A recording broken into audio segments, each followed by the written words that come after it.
और ये पहला मौका नहीं है। अब तक कम से कम 20-25 ऐसे ऑर्डर ये निकाल चुके हैं और फिर उनको वापस भी ले चुके हैं। तो ये ऑर्डर भी वापस ही लेंगे ये, क्योंकि इस समय पेपर चल रहे हैं, बच्चों को प्राथमिकता होनी चाहिए, उनको अच्छी पेपर की तैयारी करने का समय मिले, अच्छे से वो पेपर परीक्षा दे सके, ये होना चाहिए। आप उनको और ज़्यादा नए नए काम दे रहे हो रोजाना। हाँ, निश्चित तौर पर मैं समझता हूँ महाराणा प्रताप जी जो है बहुत ही हमारे राजस्थान के गौरव हैं। उनको लेके आप कोई अच्छी प्लानिंग करिए और तरीके से इस पूरी चीज़ों को लेके आइए। हर चीज़ में राजनीति क्यों लेके आते हैं? आपने तो प्रश्न भी उठाया था मुख्यमंत्री के समक्ष कि कब तक उनका वो जो सम्मान के लिए जो बनाया जाना है। हाँ, कल की जो बात थी वहाँ महाराणा प्रताप के लिए वैसे तो ये बहुत बड़ी बड़ी बातें करते हैं, लेकिन 100 करोड़ के बजट में 2 लाख भी ये खर्च नहीं कर पाए उनके लिए। जो टूरिस्ट सर्किट जो पूरा बनाना चाह रहे हैं उसकी डीपीआर तक नहीं बनी है, तो बजट कब खर्च होगा? 2 साल से बजट आया हुआ है और ये एक डिपार्टमेंट की हालत नहीं है। अभी आपने देखा होगा, आज क्वेश्चन था उद्योग विभाग का, आपने 30 करोड़ रुपए बजट में मंजूर कर रखे हैं लोगों की मदद करने के लिए, उनको सब्सिडी देने के लिए, लेकिन आपने दिए कितने? 1 करोड़ 9 लाख। और आप कह रहे हो कि अभी तो हमारे पास फॉर्म आ रहे हैं, अभी तो पूरी मार्च पड़ी है। तो जब 11 महीने में ही आप फरवरी तक 1 करोड़ दे पाए हो, तो 1 महीने में और कितना दे दोगे? तो टारगेट तो आपका पूरा हो नहीं पाया। तो सिर्फ गुमराह करने के लिए बजट के आंकड़े इतने रखते हैं कि हम पता नहीं क्या कर रहे हैं और धरातल पे कुछ होता नहीं है। 2 क्वेश्चन थे, मैंने आपने देखा होगा सप्लीमेंट्री के। एक क्वेश्चन था पीएचडी का, जमवारामगढ़ का, 1 रुपया नया मंजूर नहीं किया है 2.25 साल के अंदर। पिछली बार बजट घोषणा का जिक्र कर रहे हैं, उस बजट घोषणा से 1 पैसा आज तक नहीं मिला है। पूरा सत्र चला गया, पूरी साल चलेगी, मार्च आ गई, तो आप कब खर्च करेंगे? तो क्यों जनता को गुमराह कर रहे हैं? जनजाति क्षेत्रीय विकास के अंदर मैंने पूछा, 1 रुपया इन 2.25 साल में मंजूर नहीं किया है टाडा माडा योजना का, तो फिर क्यों गुमराह कर रहे हो? 2 साल 5 साल कहाँ कराओगे? 2 साल बनाम 5 साल? रोज आपके आंकड़े सामने आ रहे हैं।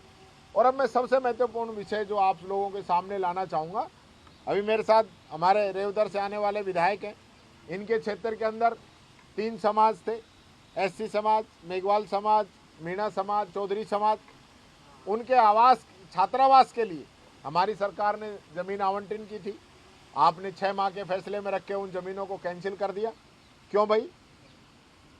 आप अगर वो आवंटन गलत हुआ है, गलत तरीके से किया गया है, नियम विरुद्ध किया गया है, तो आप निरस्त कीजिए, लेकिन यूं करके कि भाई कांग्रेस ने किया इसलिए कैंसिल कर दें, ये तरीका गलत है। और उस पर जवाब नहीं दे, पॉलिटिकल बातें बोले अंदर।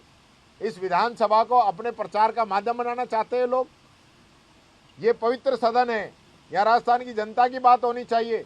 आप जिस प्रकार की बातें कर रहे हैं, पूरा प्रदेश आपको देख रहा है। ये हालात आप लोगों ने यहाँ पे पैदा कर दी कि धीरे धीरे जो यहाँ की परंपराओं, नियम और मर्यादाओं के अंदर जो गिरावट भारतीय जनता पार्टी के नेता, खुद सदन के नेता, उनके मंत्री लेके आ रहे हैं, ऐसा शायद मैंने आज तक नहीं देखा होगा जैसा अब मैं देख रहा हूँ इस सदन के अंदर।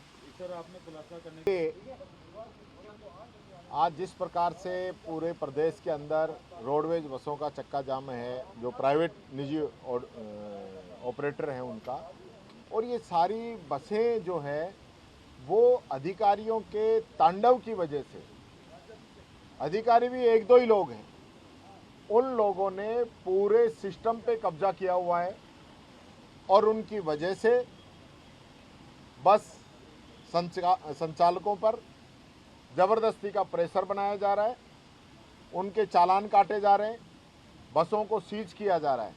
रात्रि के समय में बसों के अंदर महिलाएं भी हैं, बच्चियां भी हैं, उनको वहीं पे रात गुजारनी पड़ रही है और बसों को सीज किया जा रहा है। मैं पूछना चाहता हूँ इस सरकार से कि कौन वो अधिकारी हैं जिनकी वजह से सारी व्यवस्था बिगड़ रही है, जिन्होंने पूरे सिस्टम को कब्जा कर रखा है, और उन पे आप क्या कार्रवाई करना चाहते हैं? अभी श्याम बाबा का मेला चल रहा है जिसके अंदर लाखों श्रद्धालु आते हैं, उन श्रद्धालुओं के साथ क्या बीत रही है जा नहीं पा रहे हैं। और अभी 28 को मोदी जी की रैली है, उस रैली के अंदर तो आपको यही बसें चाहिए, लेकिन सड़कों पे दौड़ती है जिसमें कमियां नज़र आती है। रैली में चली जाए तो सारी कमियां खत्म हो जाती हैं। कोई एक निर्णय तो आप लेंगे कि नहीं लेंगे? कैसी सरकार है जो आंख बंद करके बैठी है किसी की भी पीड़ा, किसी की भी चिंता, किसी का भी दर्द इन लोगों को महसूस नहीं होता है। क्या हालत जो है बसों वालों की हो रही है। ऐसी स्थिति क्यों बनी कि उन लोगों को हड़ताल करनी पड़ी। इससे पहले भी इसी प्रकार से इन लोगों ने उन लोगों को तंग करने का काम किया था और अब भी कर रहे हैं। तो मैं कहना चाहूँगा सरकार तुरंत इस पर संज्ञान ले, हड़ताल को ख़त्म करवाएं और जो दोषी कर्मचारी उन पर कार्रवाई करें। तो चालान की बात कर रहे हैं कि उनके पास चालान आ रहा है, ऑनलाइन चालान 1 से 1.5 लाख तक के चालान आ रहे हैं। वो कह रहे हैं कि इतना अब मैं बता रहा हूँ ना, चालान जो मर्जी जो चालान ठोक रहे हैं, जो मर्जी जो चालान कर रहे हैं, प्राइवेट चाहे छोटी गाड़ियाँ हों चाहे बसें हों, जिस प्रकार का इनके पास, वैसे तो कहते हैं डबल इंजन है, पैसे की कोई कमी नहीं है, तो आप ज़बरदस्ती चालान क्यों कर रहे हो, इतना चालान क्यों कर रहे हो कि कोई आदमी भर ही नहीं सके। ये सिस्टम नहीं होता जिस प्रकार से आप लोग काम कर रहे हो, ये बात कहना चाहूँगा। अच्छा पूरे इसमें सवाल ये है कि वो बस वाले प्राइवेट ऑपरेटर ये कह रहे हैं कि जहाँ पर आरटीओ होता है वहीं पे गाड़ी रुकवा देते हैं, यात्रियों को बीच में उतार देते हैं। मैंने ये बात बोली, आप बाद में आए हो, मैंने ये बात बोली, उसमें महिलाएं भी होती हैं, बच्चियां भी होती हैं, बुजुर्ग भी रहते हैं और उनको वहीं उतरना पड़ता है। उनकी कोई व्यवस्था सरकार की तरफ से नहीं की जाती। आप जिस प्रकार से, क्योंकि ये पिछली बार भी, लास्ट टाइम भी ऐसा ही हुआ था कि जो जहाँ हैं, एक तो कोई गुजरात के लोग आए हुए थे, गुजरात की बसें थी, वो बेचारे यहाँ पे बैठे रहे। 2 दिन बाद गुजरात से डंडा आया तो उनकी सारी व्यवस्थाएं करी, उनको होटल भी कराया, उनको खाना भी खिलाया, उनको बस लगा के भी वहाँ तक भेजा। तो यानी गुजरात का डंडा आ जाए जब तो सारा सब कुछ हो जाएगा, और यहाँ की राजस्थान की पब्लिक है तो वैसे ही सड़कों पे घूमती रहेगी। ये दोहरा रवैया क्यों है? हाँ, तो वो लोगों की जेब काटेंगी, क्योंकि जब सिस्टम कोलैप्स होगा, जब व्यवस्थाएं जो हैं सरकार की तरफ से नहीं की जाएंगी, तो लोग फिर मनमाना किराया वसूलेंगे। पूरे स्टेट के स्कूलों में एग्जाम चल रहे हैं, चाहे वो स्टेट बोर्ड हो, सीबीएसई हो, आईसीएसई हो। बीच शिक्षा मंत्री ने फरमान जारी किया है कि 28 फरवरी को महाराणा प्रताप ने जिस दिन सत्ता संभाली थी, उस पर एक जो है सारे स्कूलों में, चाहे प्राइवेट हो चाहे सरकारी, फंक्शन आयोजित किए जाएं। और लंबा फंक्शन दिया है कि काव्य गोष्ठी हो, प्रतियोगिता हो, ये हो वो हो। तो बच्चों की परीक्षा ज़्यादा ज़रूरी है या ये करना ज़रूरी है? शिक्षा मंत्री जी जो है, ऐसा लगता है जैसे कि कोई टेक्निकली डिफेक्ट आ गया हो, क्योंकि आज भी एक फॉरेस्ट का किसी ने क्वेश्चन लगाया था तो उस पर भी शिक्षा मंत्री जवाब दे रहे थे कि हम ये जो है विलायती बबूल को कटवाने का काम करेंगे। उसको भी पॉलिटिकल भाषा के रूप में बोल रहे थे। वो उनका दिमाग जो है एकदम जो है दिवालियापन घोषित हो चुका है। अब जब पेपर का समय, और ये पहला मौका नहीं है, अब तक कम से कम 20-25 ऐसे ऑर्डर ये निकाल चुके हैं और फिर उनको वापस भी ले चुके हैं। तो ये ऑर्डर भी वापस ही लेंगे ये, क्योंकि इस समय पेपर चल रहे हैं। बच्चों को प्राथमिकता होनी चाहिए, उनको अच्छी पेपर की तैयारी करने का समय मिले, अच्छे से वो पेपर परीक्षा दे सके, ये होना चाहिए। आप उनको और ज़्यादा नए नए काम दे रहे हो रोजाना। वापस हो ये? हाँ, निश्चित तौर पर मैं समझता हूँ महाराणा प्रताप जी जो है बहुत ही हमारे राजस्थान के गौरव हैं। उनको लेके आप कोई अच्छी प्लानिंग करिए और तरीके से इस पूरी चीज़ों को लेके आइए। हर चीज़ में राजनीति क्यों लेके आते हैं? आपने जब प्रश्न भी उठाया था मुख्यमंत्री के समक्ष कि कब तक उनका वो जो सम्मान के लिए जो बनाया जाना है। हाँ, कल की जो बात थी वहाँ महाराणा प्रताप के लिए वैसे तो ये बहुत बड़ी बड़ी बातें करते हैं, लेकिन 100 करोड़ के बजट में 2 लाख भी ये खर्च नहीं कर पाए उनके लिए। जो टूरिस्ट सर्किट जो पूरा बनाना चाह रहे हैं उसकी डीपीआर तक नहीं बनी है, तो बजट कब खर्च होगा? 2 साल से बजट आया हुआ है और ये एक डिपार्टमेंट की हालत नहीं है। अभी आपने देखा होगा, आज क्वेश्चन था उद्योग विभाग का। आपने 30 करोड़ रुपए बजट में मंजूर कर रखे हैं लोगों की मदद करने के लिए, उनको सब्सिडी देने के लिए, लेकिन आपने दिए कितने? 1 करोड़ 9 लाख। और आप कह रहे हो कि अभी तो हमारे पास फॉर्म आ रहे हैं, अभी तो पूरी मार्च पड़ी है। तो जब 11 महीने में ही आप फरवरी तक 1 करोड़ दे पाए हो, तो 1 महीने में और कितना दे दोगे? तो टारगेट तो आपका पूरा हो नहीं पाया। तो सिर्फ गुमराह करने के लिए बजट के आंकड़े इतने रखते हैं कि हम पता नहीं क्या कर रहे हैं और धरातल पे कुछ होता नहीं है। 2 क्वेश्चन थे, मैंने आपने देखा होगा सप्लीमेंट्री के।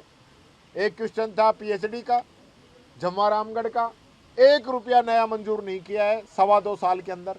पिछली बार बजट घोषणा का जिक्र कर रहे हैं, उस बजट घोषणा से एक पैसा आज तक नहीं मिला है। पूरा सत्र चला गया, पूरी साल चलेगी, मार्च आ गई, तो आप कब खर्च करेंगे? तो क्यों जनता को गुमराह कर रहे हैं?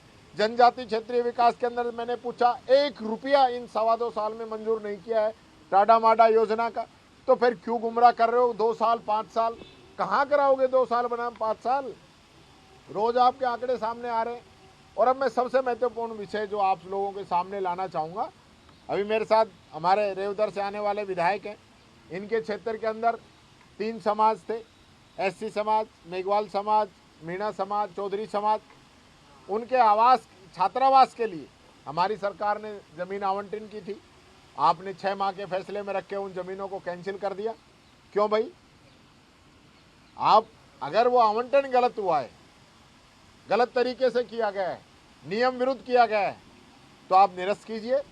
लेकिन यूं करके कि भाई कांग्रेस ने किया इसलिए कैंसिल कर दें, ये तरीका गलत है। और उस पर जवाब नहीं दे, पॉलिटिकल बातें बोले अंदर। इस विधानसभा को अपने प्रचार का माध्यम बनाना चाहते हैं लोग। ये पवित्र सदन है, यहाँ राजस्थान की जनता की बात होनी चाहिए।